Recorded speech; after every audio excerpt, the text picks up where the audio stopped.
시청자 여러분 안녕하십니까? 이데일리 TV 주요 경제 뉴스 확인해 보겠습니다. 첫 소식입니다. 정부가 코로나19 3차 대유행 확산세를 꺾기 위해 현행 사회적 거리두기 단계를 2주 더 유지합니다.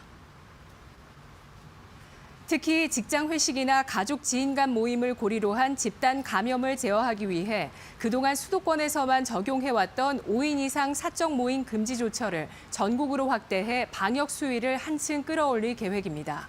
이 방역 수칙을 위반하면 운영자에게는 300만 원 이하, 이용자에게는 10만 원 이하의 과태료가 각각 부과됩니다.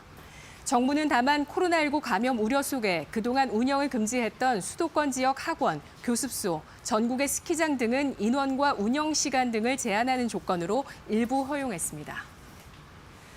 정세균 국무총리가 이달 말까지 백신 세부 접종 계획을 마무리하겠다고 밝혔습니다.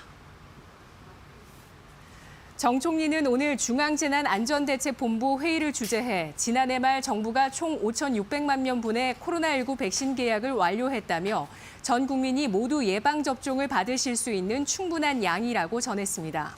백신 접종 시기에 대해서는 이르면 다음 달부터 시작될 것이라며 계약을 마친 백신의 도입 시기도 차차 확정돼 가고 있어 이제는 세부 접종 계획을 미리 준비해야 할 중차대한 시점이라고 강조했습니다.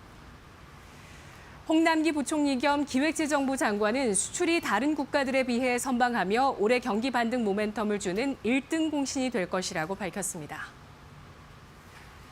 홍 부총리는 어제 올해 첫 현장 방문으로 2차 전지 반도체 제조 자동화 설비 제작업체인 코인테크의 생산 공장 라인을 찾은 후 코로나 팬데믹 상황 속에서도 지난해 우리나라 총 수출은 5천억 달러를 돌파했다며 이같이 말했습니다. 이어 코인테크도 코로나19로 어려움을 겪었지만 지난해 중국에 진출했고 올해 미국 법인을 설립한다며 수출 중소기업 판로 개척과 금융 지원에 힘을 싣겠다고 강조했습니다. 지난해 우리나라 주민등록 인구가 2만여 명이 줄어 사상 처음 감소했습니다. 행정안전부가 어제 발표한 우리나라 주민등록 인구 통계에 따르면 지난해 말 우리나라 주민등록 인구는 5,182만 9,023명으로 전년 말 대비 2만 838명이 감소했습니다. 연간 기준으로 주민등록 인구가 감소한 것은 이번이 처음입니다. 이는 지난해 처음 출생자 수보다 사망자 수가 많아지며 인구가 자연 감소하는 인구 데드크로스가 발생했기 때문입니다.